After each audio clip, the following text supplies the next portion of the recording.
everyone, welcome to the debate. I'm your host Sana Maqbool with you at PTV WORLD. In today's show, we will be taking a look at the political situation of the country with particular reference to what has been going on with regards to the PTI and its leadership, and of course the kind of cases that have been filed for the disqualification of the PTI leader Imran Khan. This of course has come after the ECP also spoke about how there have been many accounts that have not been disclosed by the PTI leadership, and also in the prohibited funding case that the money for the political party was taken from sources which were prohibited and not declared as well, something that Imran Khan for many years has been declaring in his certificate. It has been proven otherwise according to the ECP. So of course we've seen the PMLN and the government and the PDM talking about how there is a need for disqualification. Along with this, there is of course also the Tosha Khana reference in which the Prime Minister is also once again accused of not being honest and of taking in the state's gifts and not paying the retention amount that was necessary. Along with that, he's also accused of not being able to disclose those particular gifts and then also taking them home without depositing the retention fees. So he's been accused on different accounts regarding this as well.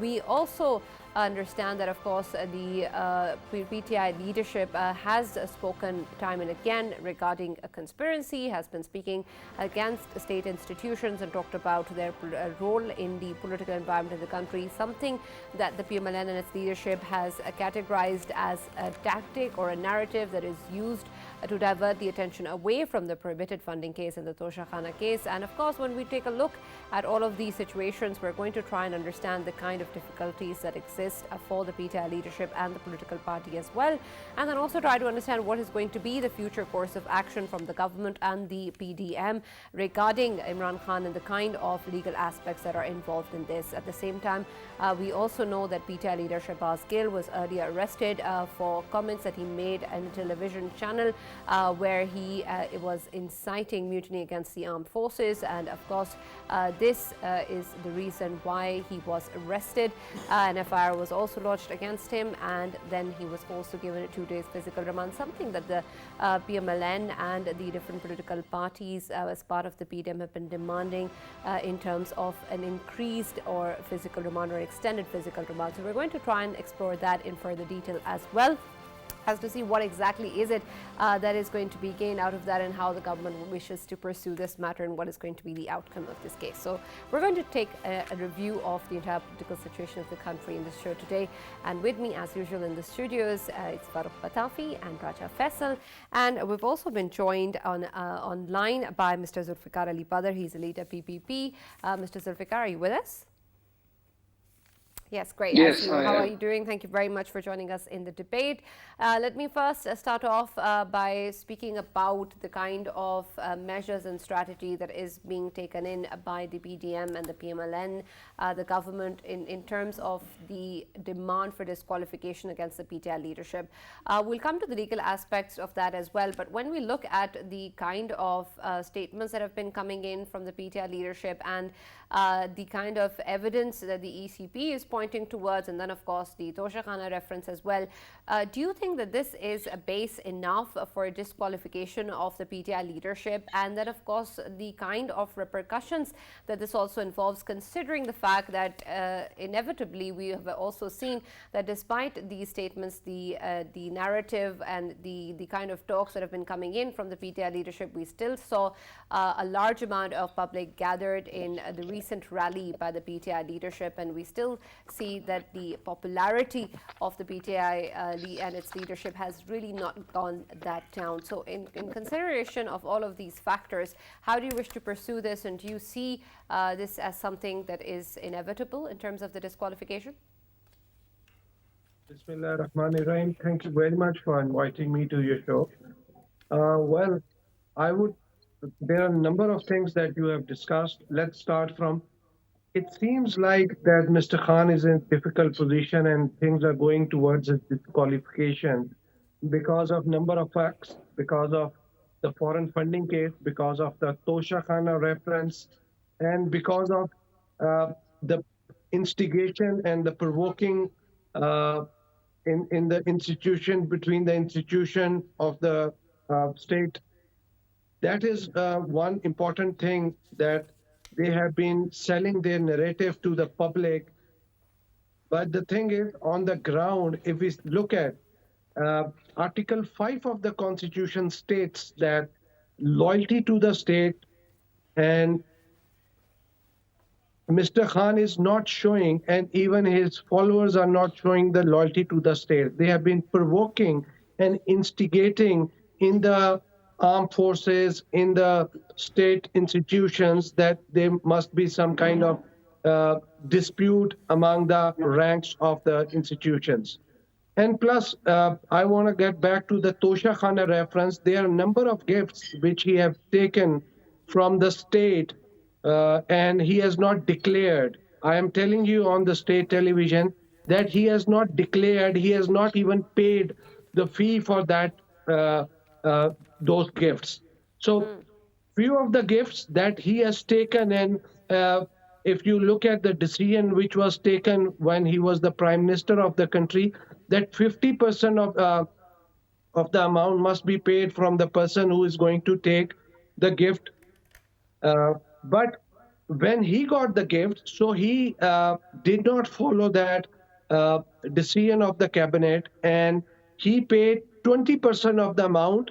But when he paid the 20% of the amount, before he took the gift from the state and he sold it to the shops in the public or maybe abroad, and then he took the money from them, and then he deposited that 20% of the amount, not the 50% of the amount. So this is Right. another case which is is going to question his honesty and morality as a person, because that does not make him an honest and Right, but a good Zulfikar character Sahab, is the person. and case right? Is the and case as let me clear let as me you are tell the mentioning? Because foreign funding according case as to well. Imran Khan and the PTI leadership, he hasn't really done anything wrong, and all of the aspects that you're talking about, according to the PTI leadership, are within the law. Is that not the case?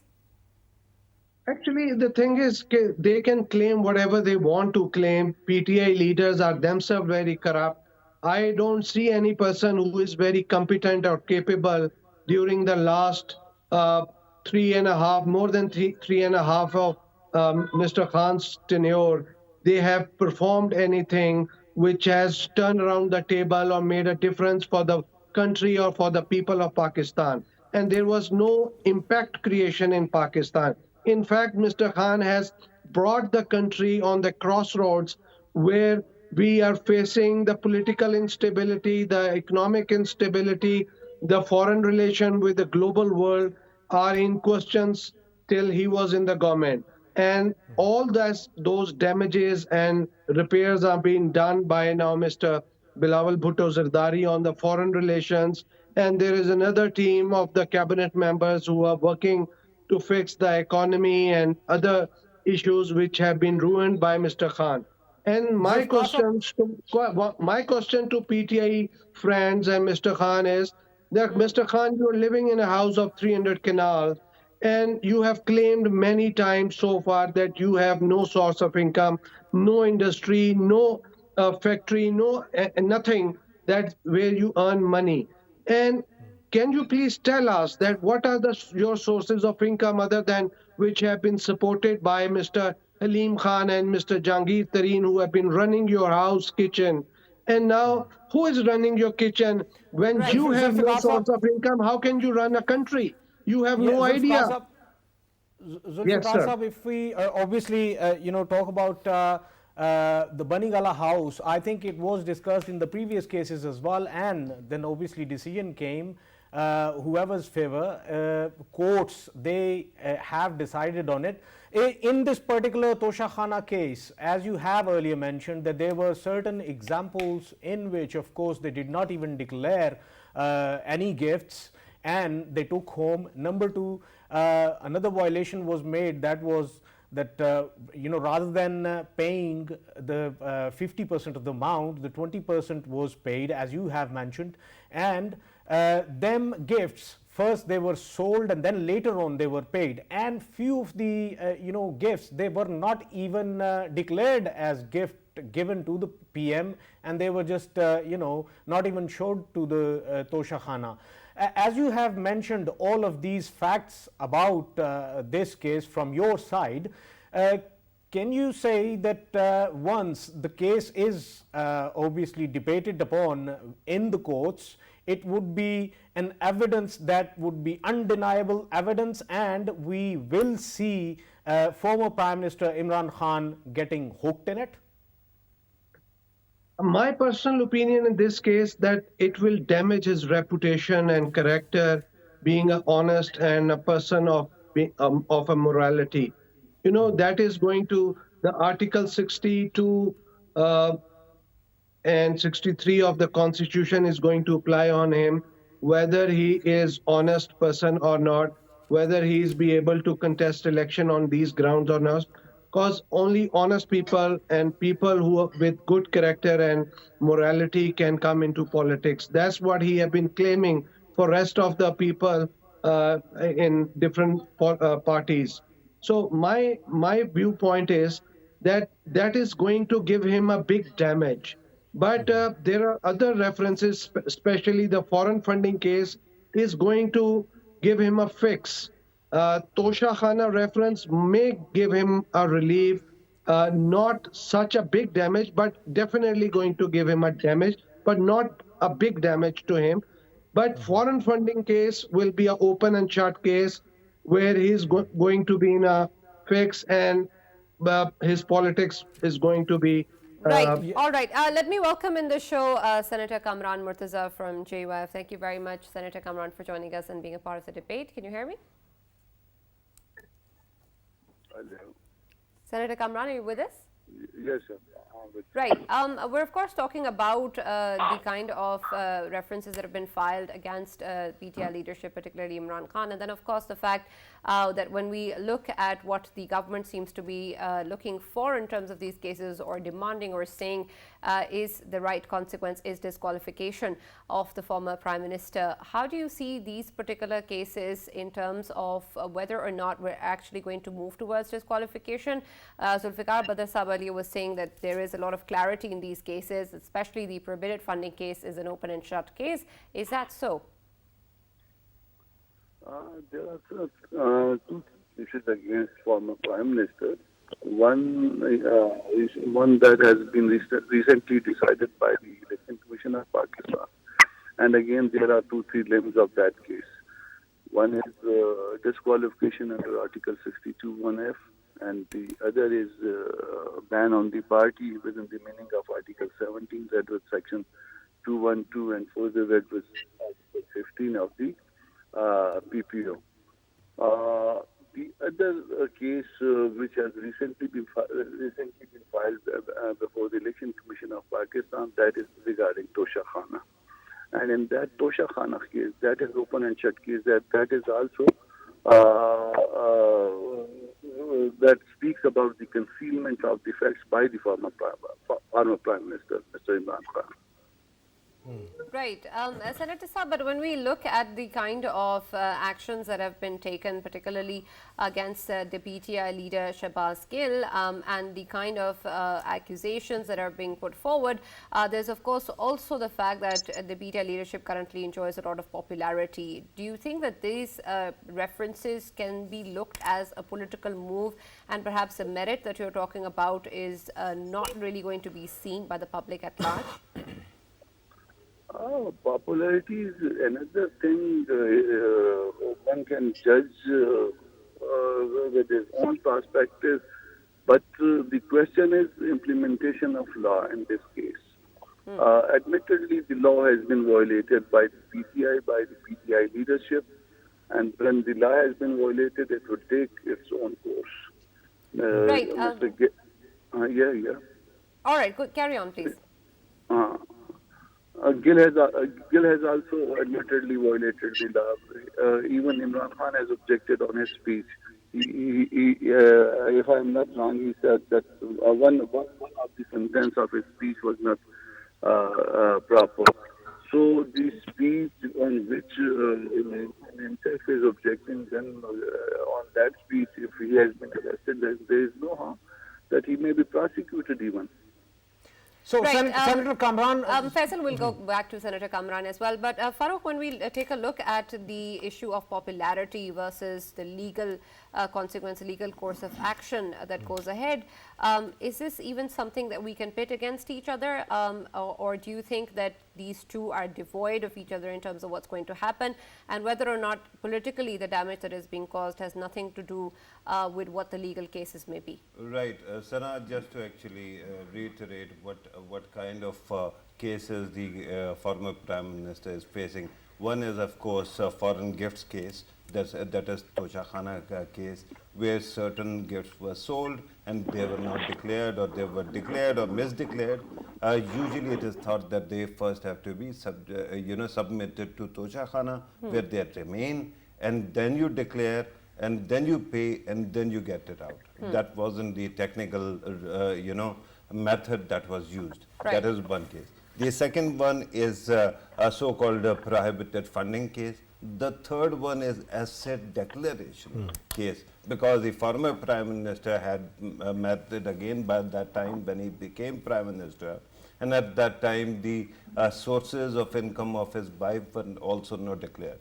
These remind you of something that has been happening in the past as well, and that is technical issues primarily rather than corruption issues, right? You can, of course, keep on adding to the story and say that these are corruption issues, but it brings to your mind Mian Nawaz Sharif's case, or for that matter, Yusuf Raza's case, when Yusuf Raza Gilani was asked to write a letter against his own party head and president of the country, and he refused to do it, and he was disqualified.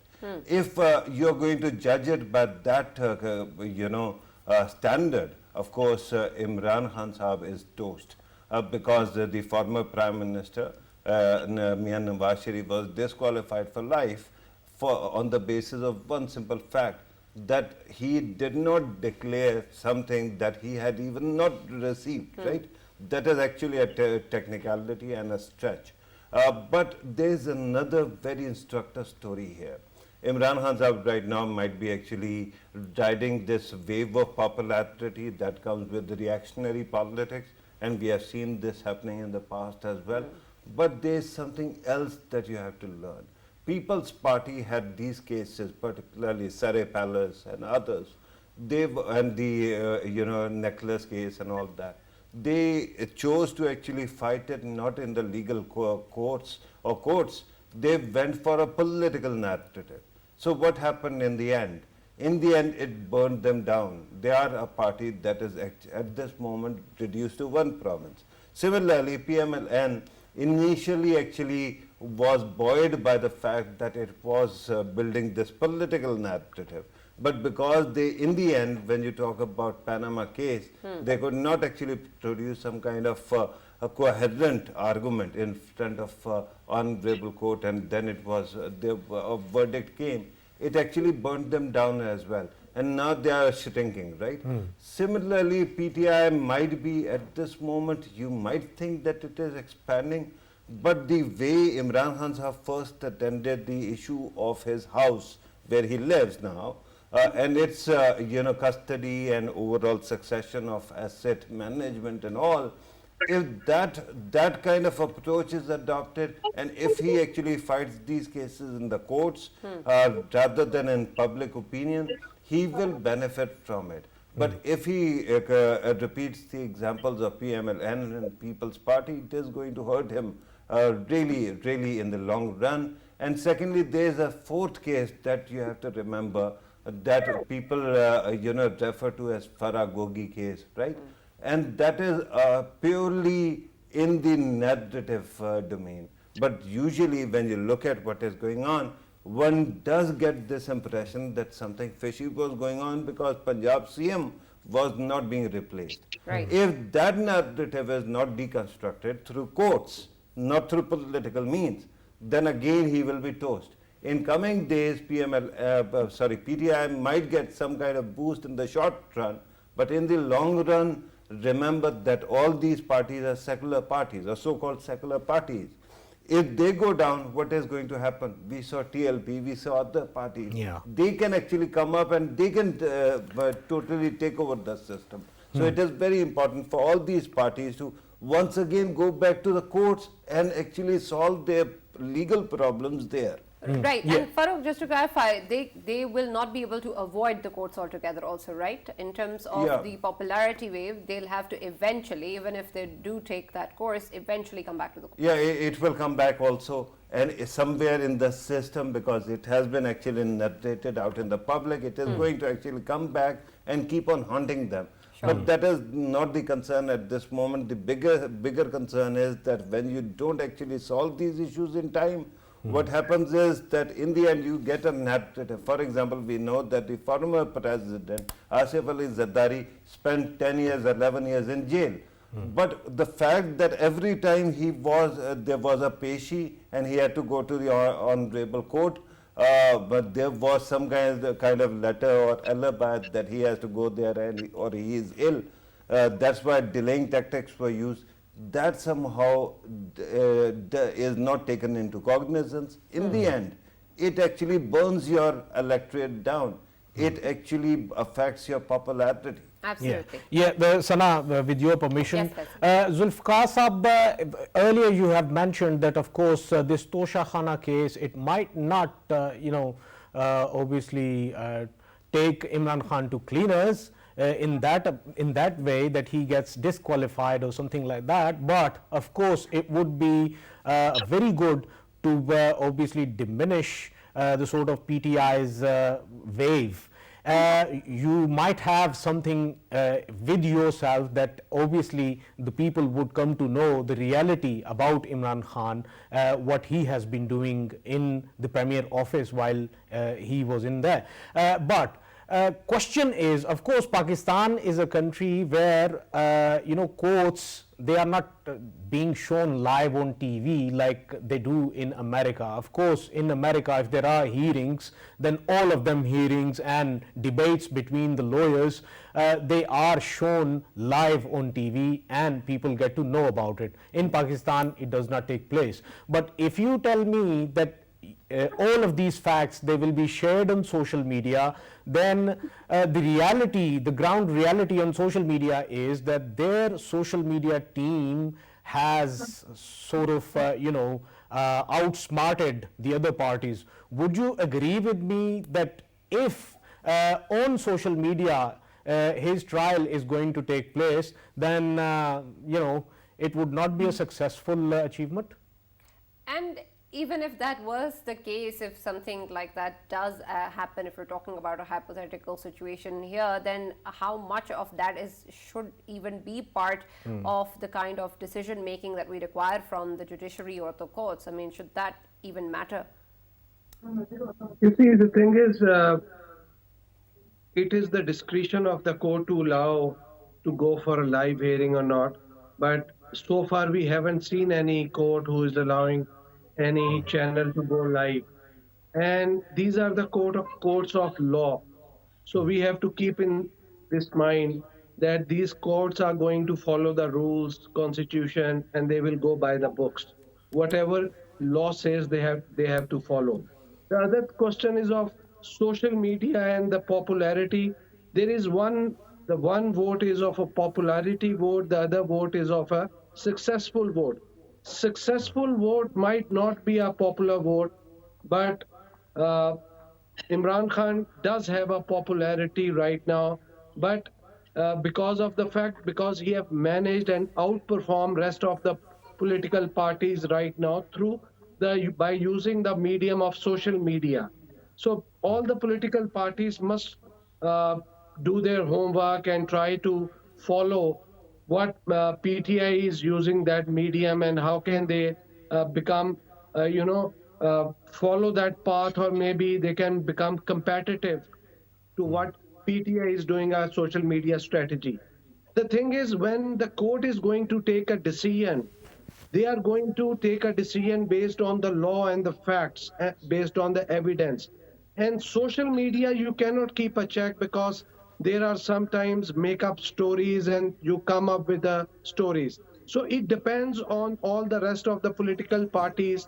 So whatever the reality of the case and the law is, they have to come up and tell the people what the actual ground reality And the Zulfikar actual, sir, sorry to cut you, but since you're talking about how social media is used, it is not merely social media, sir. They seem to have a very coherent media strategy. Yeah. The way every event is actually projected through the lens, that is amazing. And the way they actually go for, places that can be filled easily, and then they show the numbers as well.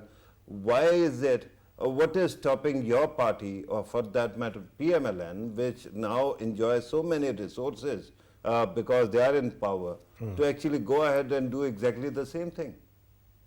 PML might have a better human resource in social media, but we are working, we are doing our homework, we are preparing for the future, and hopefully you will see that in coming future we will be able to compete rest of the parties on social medias, because our focus first was not on the social media. We were trying to compete on the ground level, then on the No, no, electronic no, media. I get Now, it when you're talking about social media, but I was talking about regular media. For example, at this moment, there seems to be anchors who are actually so pro PTI that when they are actually pulled off air, or when they are actually asked to moderate themselves, they go crazy.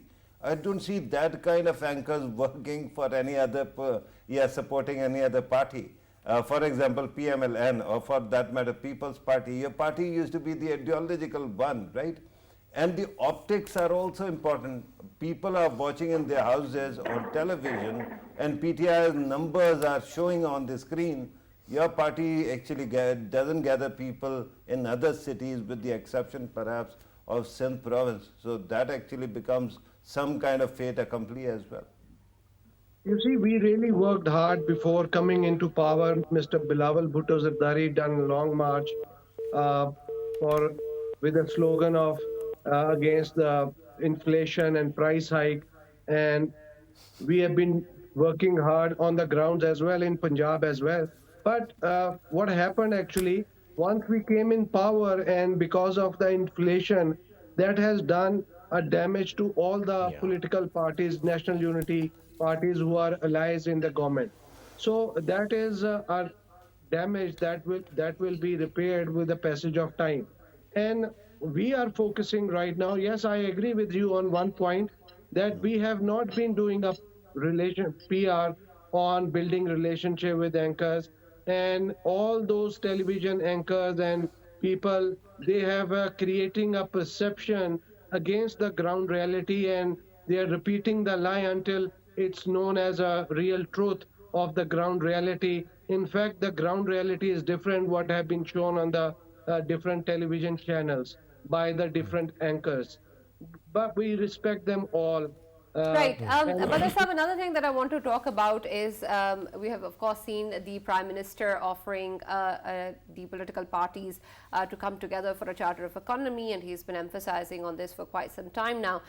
But then again, when we look at the kind of cases that have been fired against the PTI leadership, the kind of statements that are being made, the way he's being accused of putting forward a false narrative of course, the leadership and its the political party itself also talking against public institutions, inciting armed forces for mutiny. And then, of course, when we look at all of these issues at the same time, where the PMLN or the PDM leadership is claiming all of these things and talking about how the PTI leadership, and particularly Imran Khan, is damaging for the country, how are we going to see the offer or the stance where we can even hope for or look for the possibility of these political parties actually sitting down? Is that even a realistic possibility in the minds of the PMLN or the PDM? actually, my personal thought is that the idea behind the Charter of Economy is. Right. Unfortunately, Brother Saab, we can't hear you anymore. Can you please unmute Can yourself? you hear me now? Yes, Yes, we can we hear you can. now. My personal views are that the idea behind the Charter of Economy is that all the political. Yeah, I think we have. Unfortunately, we've lost Can you him. hear He me? seems to. be an issue. Hello? Yes, Yeah, we there can seems now. to be some kind Hello? of saturation in voice. Please go ahead. So my views are that the idea behind the Charter of Economy is that the Prime Minister and all the National Unity Government allies, they have actually damaged their party politics, and they have all come together to save the state and the people of Pakistan, to bring them out of the problem because of the political instability, and bring them out of the economic instability. The faces, the inflation, the price hike which have been done for the last 4 years during the time of Mr. Imran Khan. So when they came legally and through constitutionally, through vote of no confidence, they came in the power. Then they realized that it's a big challenge to fix the economy of the country. And now they all are there, that all the political forces, all the political stakeholders, all the political parties, and including establishment, they should come on one table and No, have no, a that is But true. dialogue. Alessa, my question was Yeah. my question was different. So I want to reiterate that again. My question Yes, was, when please. we talk about the PMLN and the PDM and the kind of references that are being filed, the kind of statements that are being made against the PTI leadership, what is being talked about the way the narrative that has been put forward by the PTI leadership, and how damaging Imran Khan and his party is for the country and has been when they were in power. Also, at the same time, there's the offer of sitting down and going towards a charter of economy. How do you reconcile these two? And then I You have see, a the question thing is, later on. Please go Sure. ahead. I was coming to that point as well, to Okay. your question as Sure. well. I was just All giving right. you a background. So, Okay. you see, Mr. Khan has given irreparable damage to this country. And now, if he sees that if the establishment, if is supporting Mr. Khan, so he will be fine. So, if a judiciary gives a order or a verdict against him, he is going to fight against the judiciary. If anything happens against him from the from the establishment, so he start calling that this is an imported government. So he has his own narrative which is on a wrong facts, and PDM and all the national unity government, they are taking the course of law as well. They are taking action on him, whatever he is doing, on the basis of provoking and making a disturbance in the state All right. institution. Okay. Plus, other than that, we are also looking forward that if he comes down and sits to decide for the future public policy of all the sectors in No, the that's country, true. so But whether that is true. But with due respect, I hope you are hearing your own voice as well. On one side, you are saying that because of your tough stance and for the stance for national interest, the damage is done to your reputation, and then you're saying the sole beneficiary of that damage should come and help you out.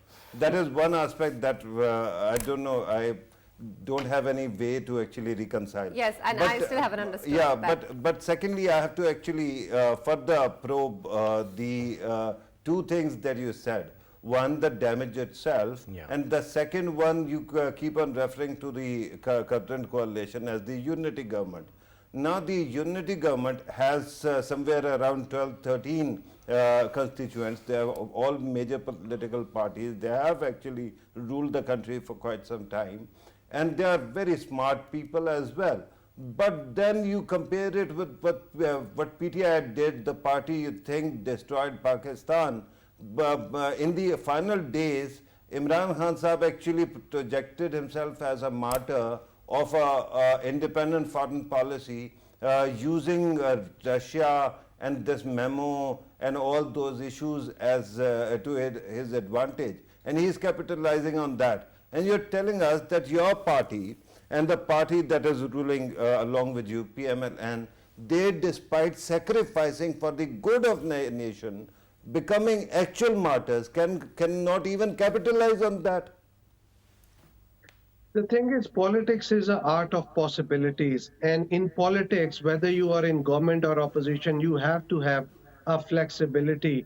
And you have to sit down with your opponents in order for the sake of the country and for the sake of people of Pakistan. Pakistan is going through a crossroad and facing a lot of challenges. If we Yeah. want to come out of these challenges, that is not possible. Even you have to sit down with your opponents. You have to make No, them that's sit and true. But what is stopping you from going out to the people and telling them that all these tough decisions are being taken to save them from a Sri Lanka-like situation? that we have been doing. But the thing is, I think people are not buying out our narrative Why as not? they are buying. Maybe you see our strategy and our presence in the media and our vigor is not that good. What people want to hear, because media tells we show it to people what people want to hear, what people want to see. But if they tell the ground reality and the actual situation, what has happened in the past, I think people will have to be educated Right, on that and part as Melissa, well. perhaps that's something that you can look into. But when you talk about possibilities and flexibility, I wonder whether or not there is any possibility or any extension of flexibility in the kind of cases that have been filed against Imran Khan. Is there any possibility from the PMLN or the PDM regarding these cases? Especially if we talk about a case, obviously that is related to prohibited funding. Can we say that his personal statements which he submitted, they will turn out to be a disaster for him? Definitely, that is going to cause a damage to Mr. Khan as well. And let me make one thing very clear. Whatever reference have been filed or whatever cases he have to face, nobody is going to give him any, uh, some kind of leverage on that cases once he comes on the table of dialogue. Talking on the table of dialogue, it will be a different scenario. And facing all the cases, either it's a Tosha Khana or it's a foreign funding case, Mr. Khan will have to face the trial in the court, and the court will have to decide the fate of Mr. Khan. And we will not be interfering in that. We will be pursuing the cases. Right, so you mean Zulfikar to sahab? say there will be no incentives offered to bring him to the table? Yes? See, you see, we can't offer him an incentive. It's just like using his political mind If he you has. cannot offer any kind of concession, that means you are indicating to the other side that you don't have any leverage. Why would the other party actually come to the table then? Because they are not willing to do. You see, Mr. Khan, this is the disadvantage Mr. Khan has, that when he was in power, he never wanted to sit with his opposition parties. Now he is not willing to sit with the government allies. So Is it really a disadvantage that Imran Khan has? Yeah, this is a disadvantage, because if he would have wanted to sit with and had a dialogue with the opposition at that time, he would have been in power so far. And a charter of the economy would have been done before time when he was in power. So because Zulfikar of his, sahab, People's Party as a party is ready for an election? Pakistan People's Party is always ready for election in all parts of the country. But sir, earlier you mentioned that you are failing to make people understand what you were trying to say to them. Yeah, our viewpoint is not being bought out by the people. It's not that we are failing. We are trying to tell people what our narrative and what our actual ground reality is. But people does not want to buy out the truth, what we are telling them. So we can't help in that thing. No, but is it not true, Zulfikar Sahab, because we were talking about media strategy, that your parties have not been able to decide in their heart whether they are good cops or bad cops. Yeah. And the fact that you keep on alternating between the two, you cannot actually exploit, and you don't have the kind of leverage. For example, if you were entirely bad cops, you could have then blackmailed the other side to come on table, but you are not willing to do that either. And you are not entirely being good cop, that you actually go to the people and start convincing them, telling them every fact threadbare, so that they are convinced. And you are not even invoking the word conspiracy. to actually indict your own enemies or your rivals. You could have said that there is a conspiracy being hatched by these people to destabilize the country, and they continuously come on television and keep on asking the armed forces to intervene. So that's a conspiracy, but you don't even use that. The thing is, there is a difference between PPP and PTI and rest of the parties. We don't want to do, or don't want to act on anything that will damage the reputation of Pakistan or the state of Pakistan or the institutions of Pakistan. We want to go for the smooth running of the state of Pakistan, and we want elections to be happen on time. And what we have been telling, and our leaders have been telling, that there was no conspiracy, and Mr. Khan has been coming up with every time new story that being sold out to people. Right, all right. Badr Sahab, we're almost at the end of the show. So I also want to talk a little bit about Shahbaz Gill and the case, of course, regarding the kind of remarks that he's made earlier. There's, of course, a 2-day physical remand that was given to him, and now there has been different attempts being made to increase that and ask for an extension in that physical remand. Why is it that this is being done in this particular manner? Why is this case being pursued in the way it is? And whether or not, when we look at what's happening, can this be politically damaging for the PDM and the government?